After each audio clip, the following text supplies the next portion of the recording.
Good day, everyone, and welcome to Ready, Set, Go, a webinar series sponsored by HUD's Office of Special Needs Assistance Programs, known as SNAPS.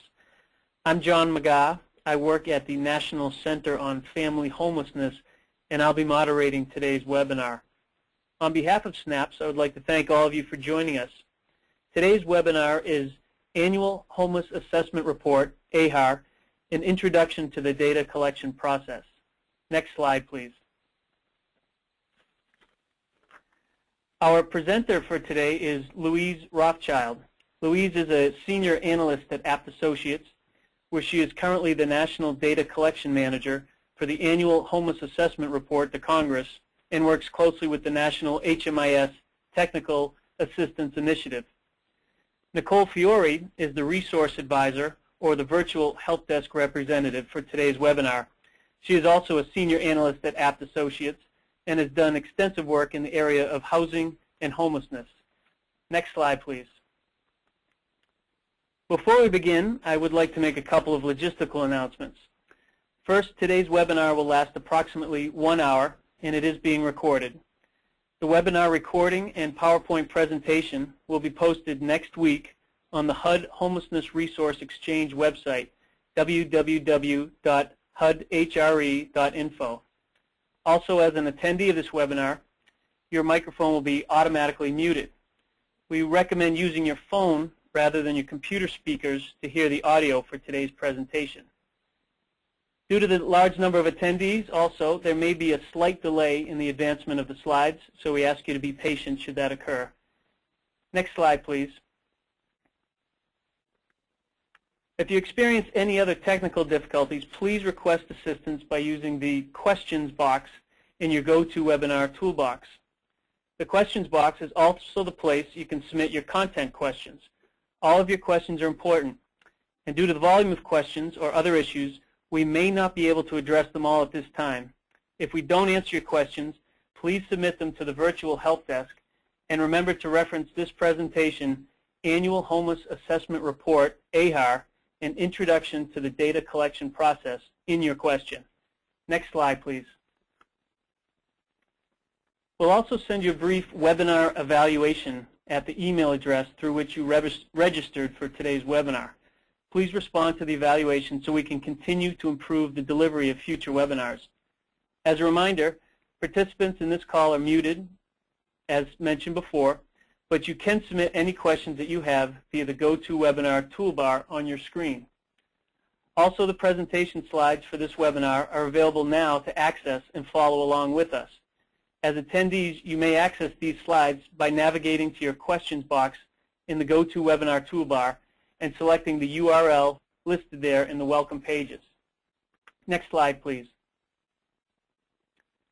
Now, upon completion of this webinar, participants will be able to, 1, understand the importance and usefulness of AHAR data, be able to use the Homelessness Data Exchange resource and submit data for the AHAR, understand the data quality thresholds for inclusion in the AHAR,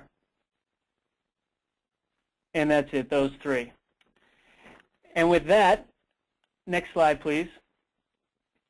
I'd like to turn it over to our presenter, Louise Rothchild. Louise? Thank you. Good afternoon, everybody. Just real quick, we're going to go through the agenda of the presentation today, and then we'll just jump right into the information. So quickly, we're going to do a brief overview of the AHAR. We're going to talk about some key terms and some dates, most importantly, your due dates for providing information. Then we're going to take a look at the AHAR process, do a quick overview of how the data collection process works for the AHAR, and then last and certainly not least, we're going to give a brief overview of the HDX, the Homelessness Data Exchange, and show you a few of the key features that are going to help you submit data. Next slide, please. Okay, so first, the AHAR overview. Next slide. Some of you may be asking, what is the AHAR? The Annual Homeless Assessment Report is the annual report to Congress that provides both Congress and really the federal government with the number of sheltered and unsheltered homeless individuals and families that can be found on a single night in our communities, otherwise known as the point-in-time count. It also provides a 12-month count of sheltered homelessness, so how many people were using the shelters in our communities over the course of 12 months. And it provides a descriptive analysis of the different characteristics and service use patterns of the sheltered homeless, and then those also residing in permanent supportive housing programs throughout the year. It's really the only report that provides a comprehensive look at nationwide trends in homelessness, and it discusses the size and use of the U.S. inventory of residential programs for homeless persons, otherwise known as the HIC, the Housing Inventory Count. The AHAR discusses a lot of different subpopulations. It looks at all persons, it looks at individuals, it looks at persons and families, it looks at veterans, also the chronically homeless, just to sort of see how different subpopulations relate to each other. It's released every year. Hopefully the next one will be released very soon. And if you're looking for past reports, you can always find them on the HUD-HRE.info. Next slide. The AHAR has a couple different data sources. One is the HMIS data, and that's actually the set of data that we're going to be talking about the most today. And that's data that is provided at the COC level, and it's uploaded to the HDX. It's data on clients that were served between October 1st and September 30th of the following year. And it's based largely on the universal data elements in HMIS, the Homeless Management Information Systems. So there are only a few program-specific data elements that are used. Those are only used for permanent supportive housing projects. So examples of questions might be, what is someone's age? What is the person's veteran status? What is the person's, does the person have a disability? Things like that. Those are the kind of questions that we're asking. And we collect data on emergency shelters, transitional housing, and permanent supportive housing programs. The AHAR also includes data that the Continuum of Care provides through the Exhibit 1 process. So that's, again, housing inventory data, your sheltered and unsheltered population data, and your sheltered and unsheltered subpopulation data, both the last two of which come from your community's point-in-time count. All of this data is submitted and stored on the Homelessness Data Exchange, the HDX. Next slide, please. So you may be asking, who's actually supposed to report to the AHAR? The AHAR is a COC level report, so it's not an individual grantee report. It's a report that you do at your community level. So all continuums of care nationwide provide the housing inventory and point-in-time count data. They provide this in the spring through the HDX, and then it's also submitted again through their Exhibit 1. For the HMIS data portion, and again, that's what we're going to talk about most today, there are really two types of communities that report to the AHAR. The first are sample communities, of which there are 102. If you're a sample community, you've probably always been a sample community. You know you're a sample community, and you will be a sample community again this year. There's various ways for us to tell that, but sample communities are based on community development block grant jurisdictions, and they've been randomly selected to help represent the nation, either in community size or geography. What most people contribute as is a contributing community, and there were actually 349 of them in 2011. So considering that there are only 425 continuums of care, that's actually most of the COCs in the country, which is fantastic. We're ecstatic about that number.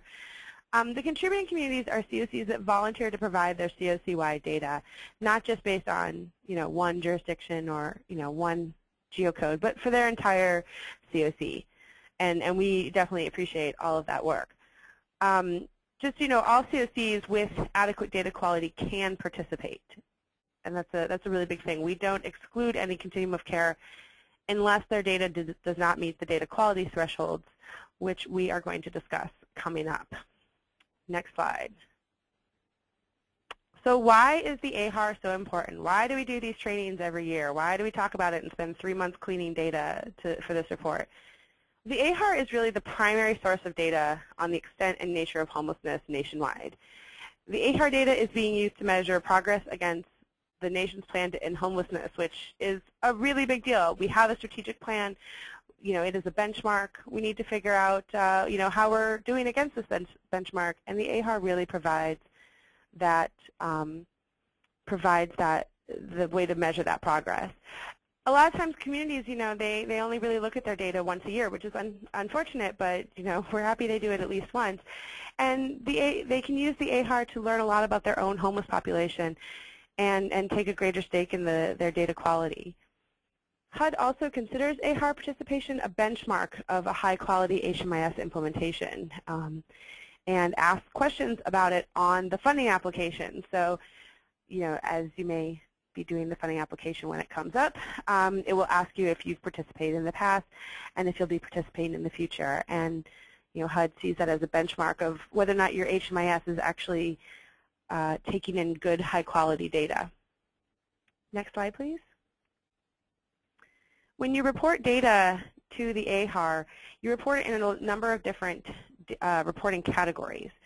And they're listed on the slide you see in front of them. I think it's important to note that each of the sort of things has a program type. Either it's emergency shelter, transitional housing, or permanent supportive housing. And then that is also broken down by whether or not that shelter is serving families or individuals. So there's 6 then. If a shelter serves both families and individuals, the families are reported in the family category and the individuals are reported in the individual category. Next slide, please. Something everybody wants to know about, what are the deadlines for this report? So the first one is not really a deadline, it's more of a heads up. October 1st, 2012, it's when data collection begins. So actually, data collection began a little over a week ago. We opened up the HDX and communities have already started using it and testing their data in there. The first draft of data for the All Persons report is November 15th of 2012. So it's coming up in a little over a month. We do report veterans data separately, which we're going to discuss on the next slide. The first draft for the veterans data is December 14th, 2012, and that is a change from the past. It has a new due date. All of the data for your All Persons report needs to be final and confirmed by January 15th of 2013, and the final deadline for your veterans data will be a week later, January 22nd, 2013. Next slide, please. As I just mentioned, we do in the past we've done a supplemental report on veterans. That's not really it's not going to be necessarily a supplemental report this year, but it will be a separate section.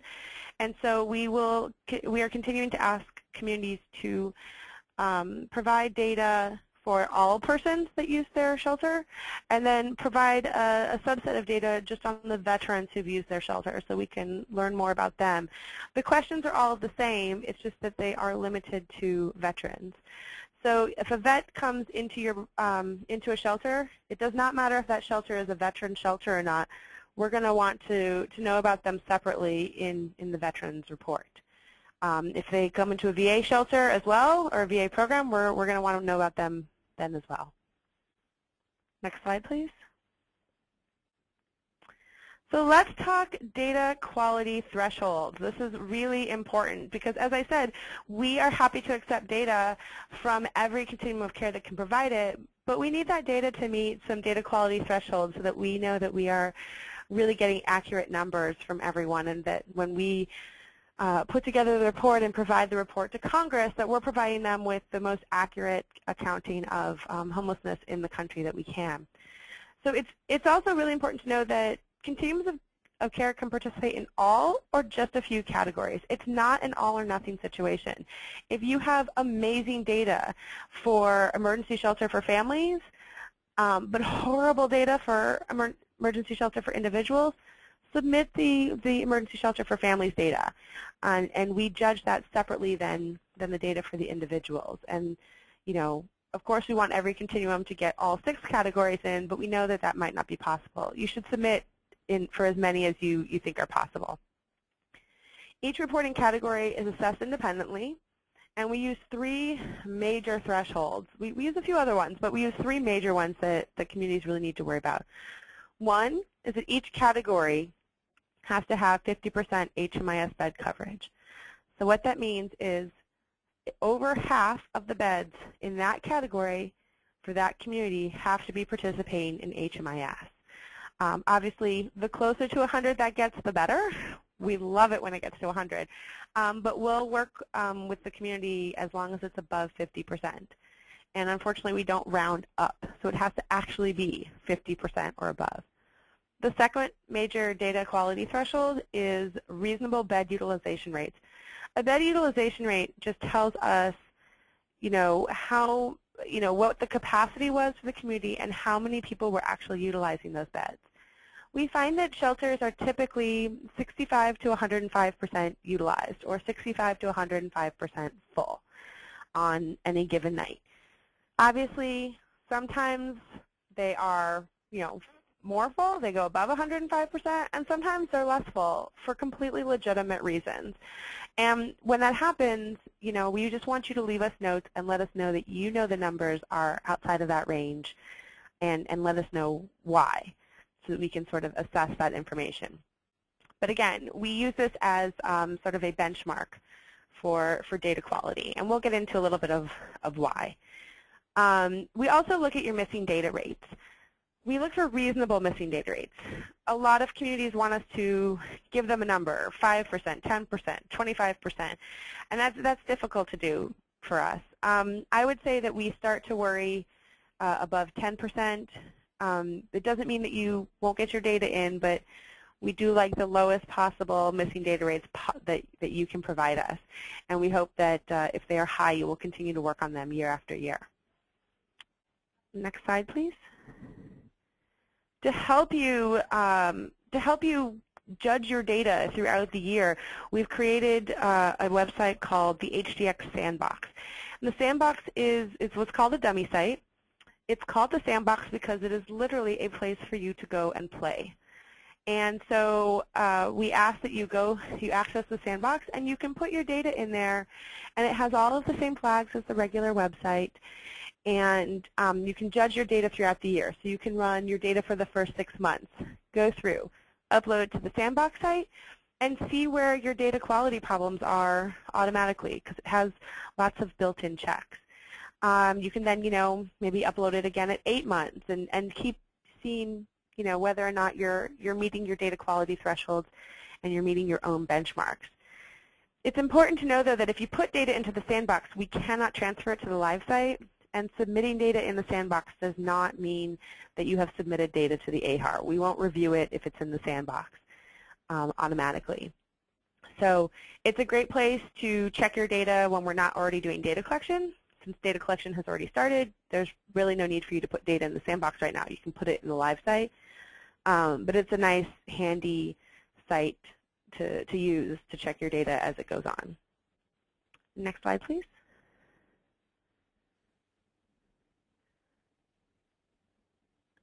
Okay, and now we are at the poll section of this. So this is where we ask you questions to be sure that you have been paying attention.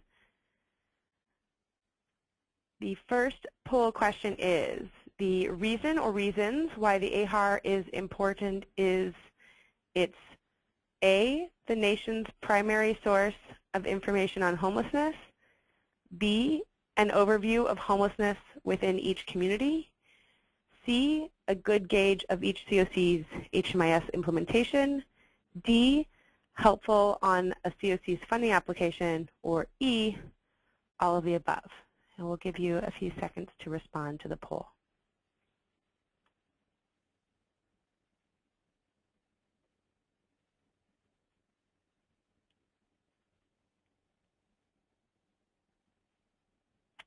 Okay. So it looks like 90% of you answered E, all of the above, which, congratulations, is the correct answer.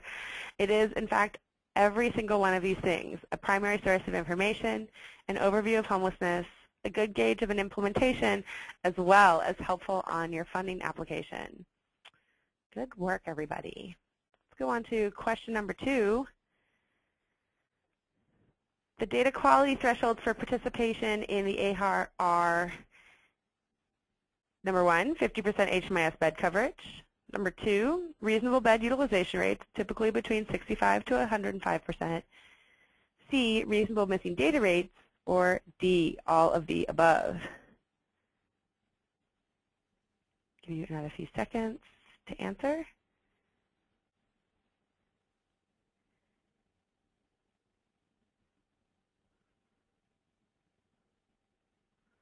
Again, we're improving. 91% said D, all of the above. That is correct. Very good. All of those things are necessary to get your data into the report. Finally, one last quick question before we move on. True or false, data must be usable across all 6 AHAR reporting categories for COC's data to be accepted.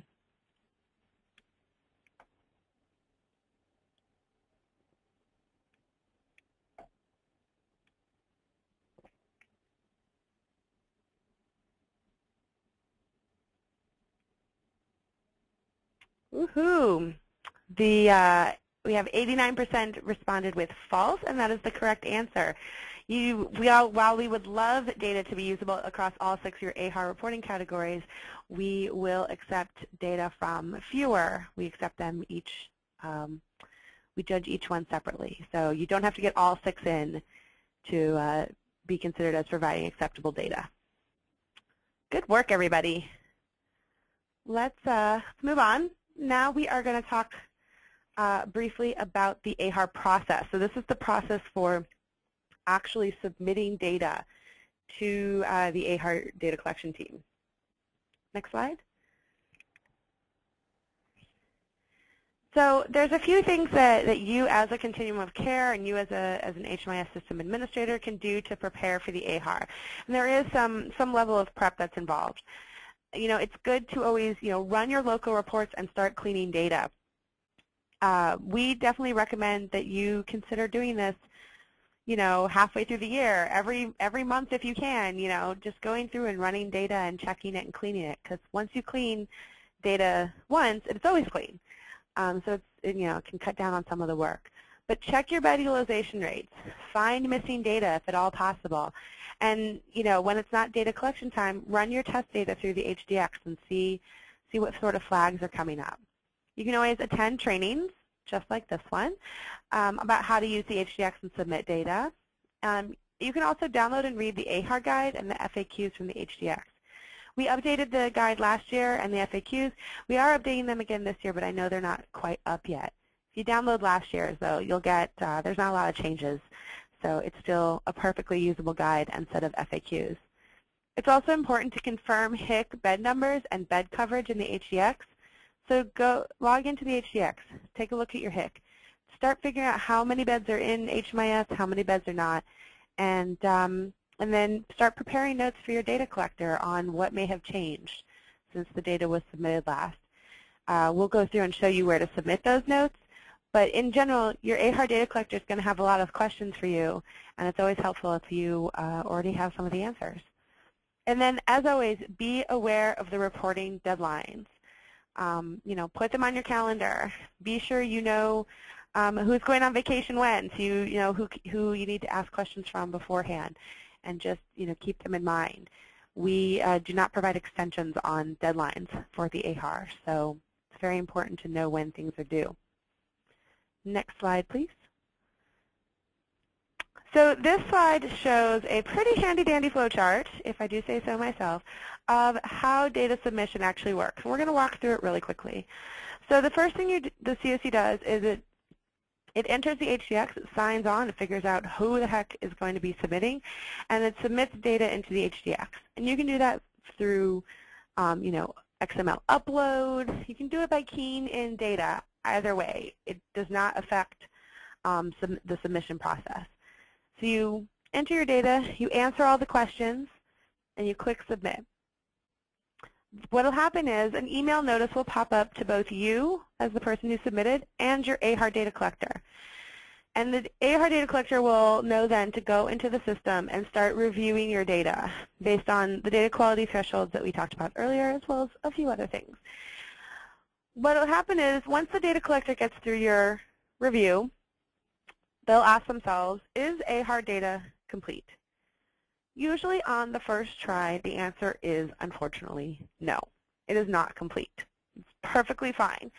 And so what will happen is the data collector will most likely send you an email or talk to you on the phone and provide you with a list of questions or areas of concern about your data.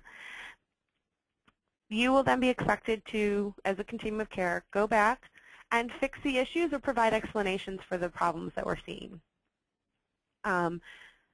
Once that happens, you will then resubmit your data, either through upload or through keying it in, and it will be reviewed. And that process of submitting data, having it reviewed by the data collector, sending notes, et cetera, back and forth, that will keep going on until either your data is final and wonderful or the deadline hits, either way.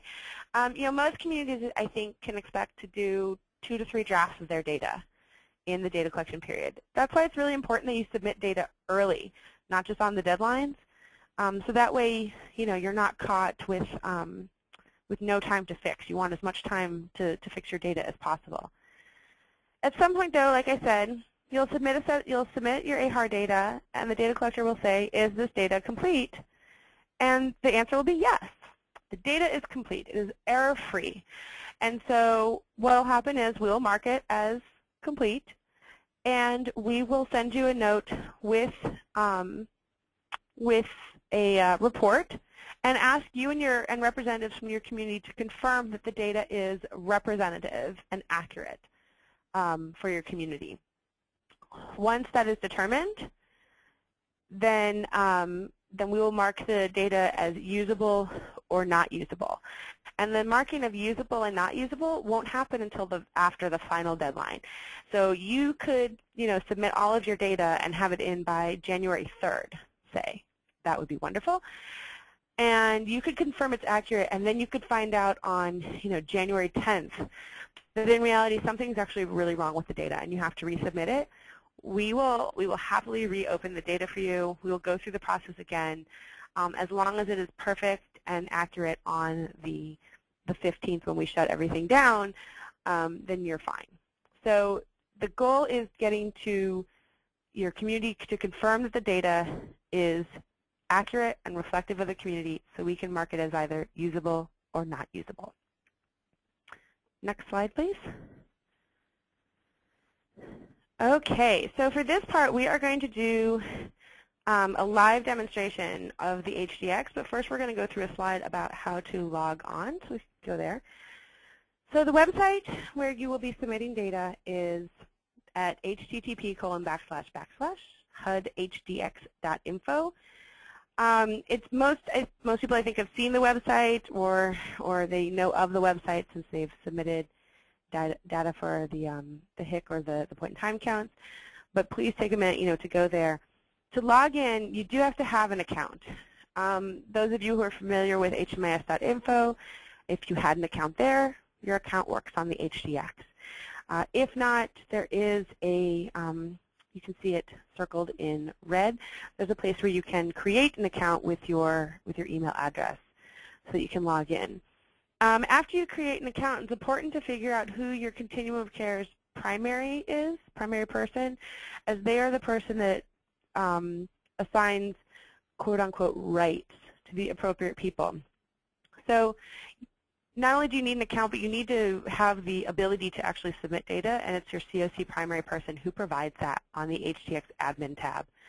So I'll show you a little bit of how that happens when we go into the demo, but you'll need somebody to give you that power. We, as your data collectors, cannot do it. You do need your COC primary person to do it. So that will need to happen so that you can see the AHAR section of the HDX. If you don't know who your COC primary person is, you can message your AHAR data collector through the message portal. I'll show you that as well. Or you can ask the question at the virtual help desk on the HUD HRE. Next slide, please. A couple really quick tips before we get into the live demonstration. Be sure you know who has submit rights for your COC before the deadline. When we review data for usable versus not usable, we review whatever is in the system on when the deadline happens, but we don't know to review your data at any other time unless you click the submit button. And there's really very little leeway if the person who has submit rights is on vacation, has become ill. You know, there's various other excuses I know that come with that. So please be sure that you know who has the submit rights and that that person is available on deadline days to submit the data, because we can't do anything for you, unfortunately, if that's not the case. And, you know, if that person is going to be gone, have them either give submit rights to somebody else or figure out a way for another person to log in as them. It's important to check the validation report at the end of each reporting category before submitting. I'll show you where the validation report is. It tells you if there are any problems with the data. And it's important, sometimes if you have certain problems, you won't be able to click the submit button because those problems are so important that they have to be fixed first. So it's important to always check this report before submitting. We also have some FAQs on the HDX, and so we've included a link in the slides for you so that you can take a look through those as you have questions. And now on to the live demonstration.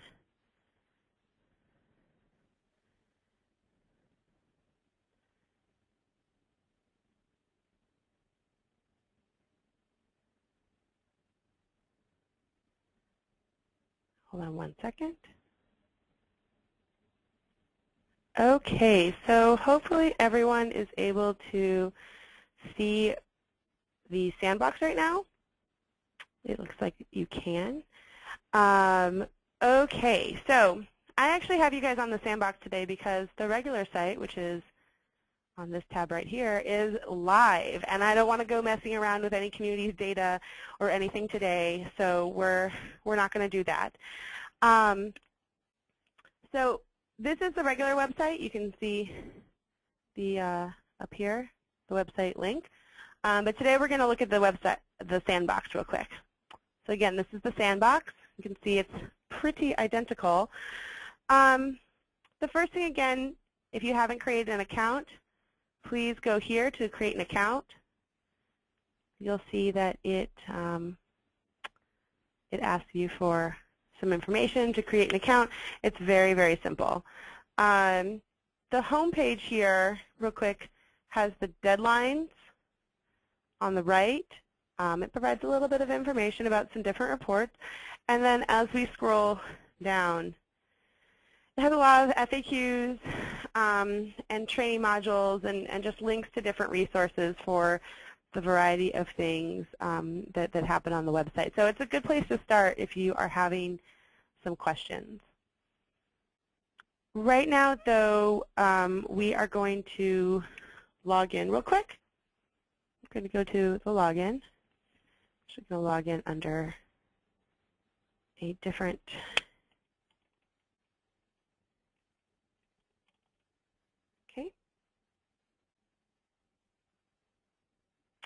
Excellent. So the first thing I want to show everyone, since we were just talking about, who has submit rights and who doesn't, every continuum of care primary person will have this HDX admin tab. And when they click on it, what they will see is a listing of the users who have access to this site. If you're new, you need to figure out first who the COC primary is. And again, you can ask us at the virtual help desk. That person has primary marked here. They're also the people that can add users. And I would click on this, but it doesn't actually work on the sandbox. It works on the regular site. And then here you'll see everyone has read, write, and submit access for the different reports that are on the HDX. We're most interested in AHAR today. Everyone will have read access. The people who have write access have the ability to enter data. The people with, there's only one person that has submit rights, and that's the person who then can click, who will see and then click the submit button. So it's important to be sure that the person who has submit rights is the correct person, and that person is going to be available on deadline days so that every deadline can be met. So just let us know if you don't know who that primary person is, and we're happy to direct you to the right person. Okay. The next thing I want to show everyone is this dashboard. So this is actually the first screen that you see when you log in. On regular sites, this data is filled in, obviously. It's where you can get snapshots of the housing inventory count, the point-in-time count, and then you'll also be able to see your AHAR sites. This one says, you know, I don't have any, but you should have an AHAR site.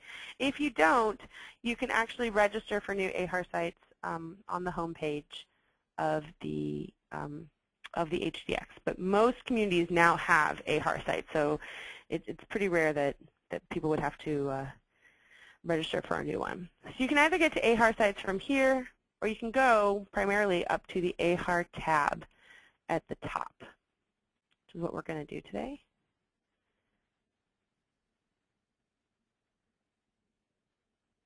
And this takes you to what's called the My Data page. There's a couple of things I want to point out here.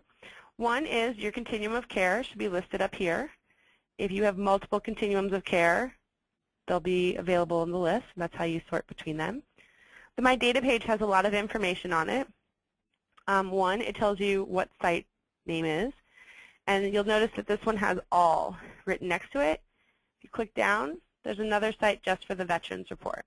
And that's how we report them separately. It'll give the contact of the person who is submitting data for the community. And it will also provide your AHAR team contact. I know that some of you don't know your data collectors. They'll be getting in touch with you later this week, actually. But this is also another way for you to tell who it is. And you see here that there's a year, 2012. In the live site, we actually have all of your data, I think back to 2007, if you have submitted data for that long, or if your community has. Going down, you'll see that each category has its own sort of bar here. And in it, you know, we list when it was last updated, what % of the questions are complete, whether or not there are validation errors, what the reporting status is. You can click here to message your team member, your data collector. We tell you the status, and then eventually it'll also say whether or not it was used in the final AHAR. So to start submitting data, there's a few things, you know, there's a few ways to get into that. First, you know, it may be that you know that a category is just not going to work. You don't have 50% HMIS bed coverage. You know that the data is a mess. You know that you have lots of missing data and can't overcome that. You may want to set that category to not reporting. That lets the data collection team know that you are not planning on submitting data for that category, and we won't bug you about it then. It may also be that you actually don't have any providers at all, both in HMIS and not in HMIS. If you have no providers, you know, in this case, serving emergency shelter families, then you can set it as 0 provider, and that lets us know that it's not just that you don't want to report data, it's that there's actually no data to report, which is a very different thing for us when we are doing the statistical background. But in most cases, you're going to want to enter data. You can do that just by clicking this blue Enter Data button.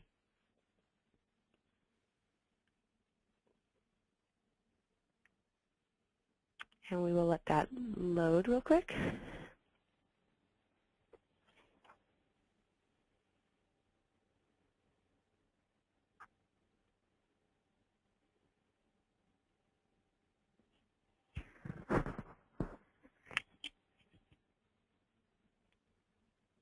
Well, it should load quickly.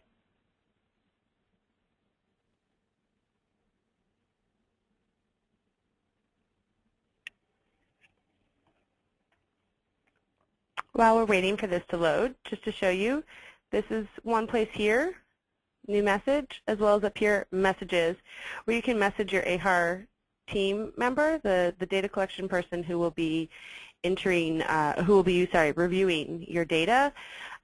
You'll also eventually have, you know, their email address, and you can email back and forth with them without using the site. Either way is totally fine.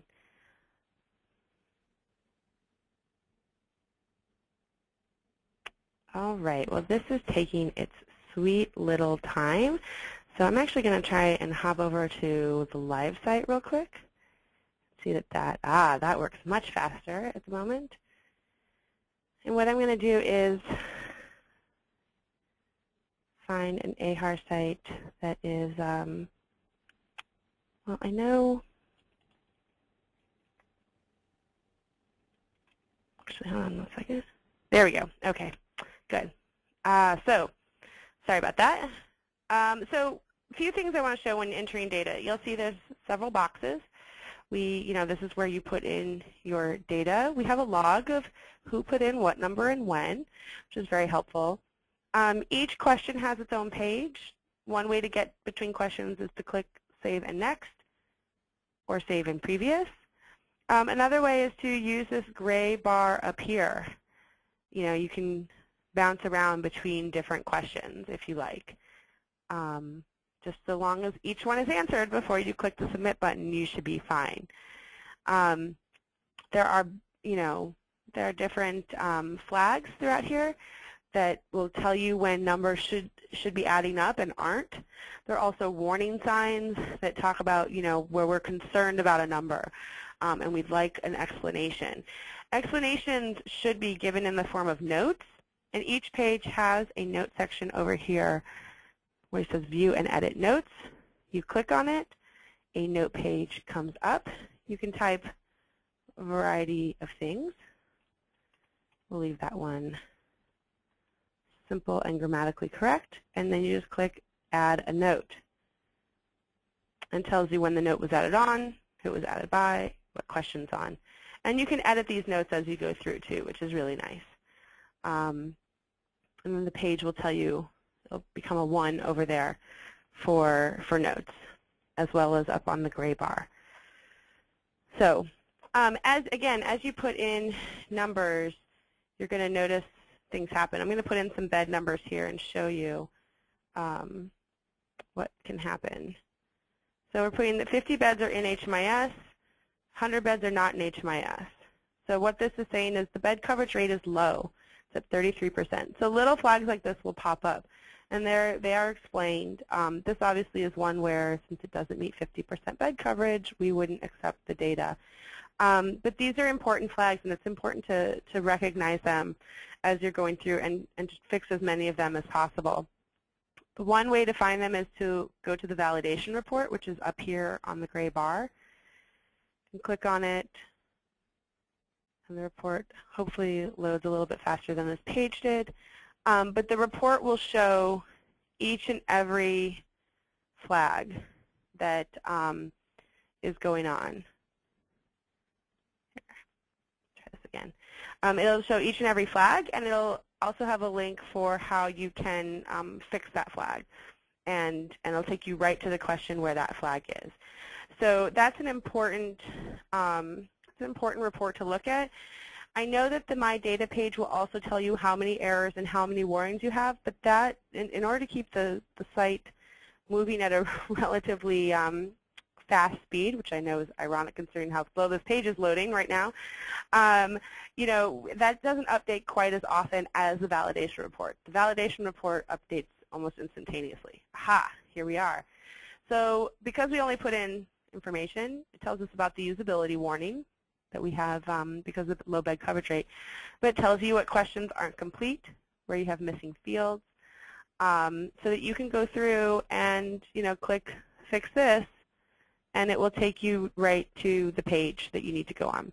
So this is by far the most reliable report to check before submitting data. You can check, again, like I said, the My Data page will update, but it doesn't update quite as fast as the validation report. So you can see here, 22 errors, 1 usability error. This is now in progress, and you'll see how these things sort of change. So you can then, if you want to change the numbers, edit Continue Data Entry, and once you're done, you can click Submit for review. You'll notice here you can click Submit for review,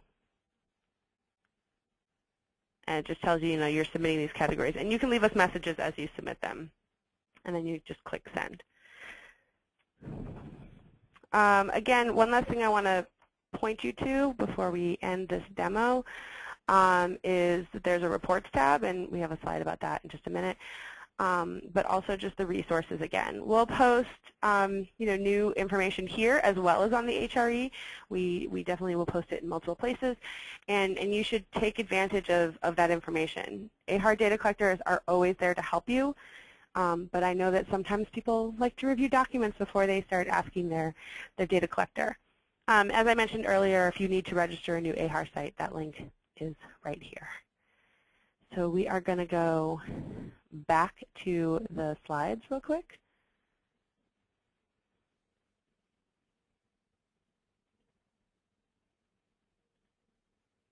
Okay, so many of you will see that I had I showed the reports tab very quickly. There's a lot of reports that are on there for you, the community. You know, things like the data summary report. We do an extrapolated count based on your bed coverage rates, a demographics report. This is all free for you to use whenever you want. You put the data in, and yes, we use it for the report, but you know, you can use it also for your community, and we want you to use these reports to help your community either in planning, or you can use it for other grants as you see fit. So it's really just a fantastic resource. So really quick, we're going to go to another set of poll questions. Which of the following websites must you have a login, username, and password before you can use the HDX? A, HUDHRE.info, B, HMIS.info, or C, eSnaps?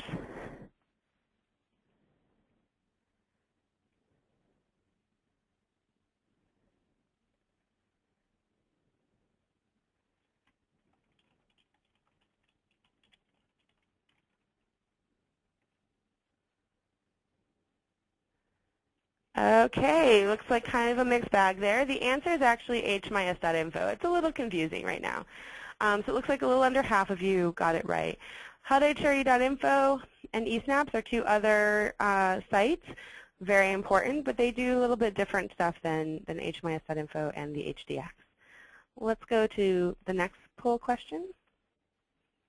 What is the first thing that you should do in HDX for the AHAR?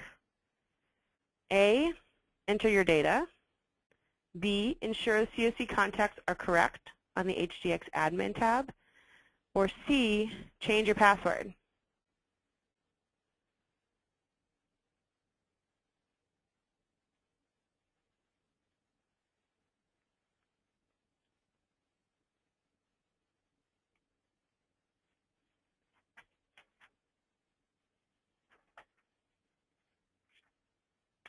Excellent. Looks like 89% of you had the answer correct. Ensure the COC contacts are correct on the HDX admin tab. I'm not going to lie, changing your password is a really good option too. It most likely, if you haven't logged in a while, it will ask you to do that when you log in anyway. And of course, after you figure out the contacts, entering your data is definitely a good next step. Speaking of next steps, we're going to talk now about what the next steps are after this training, as well as some resources. Next slide. So there will be another webinar. If you haven't had enough of me today, you can come back in 2 weeks, and we're going to be talking about data quality and the AHAR and how to work with a little with the information.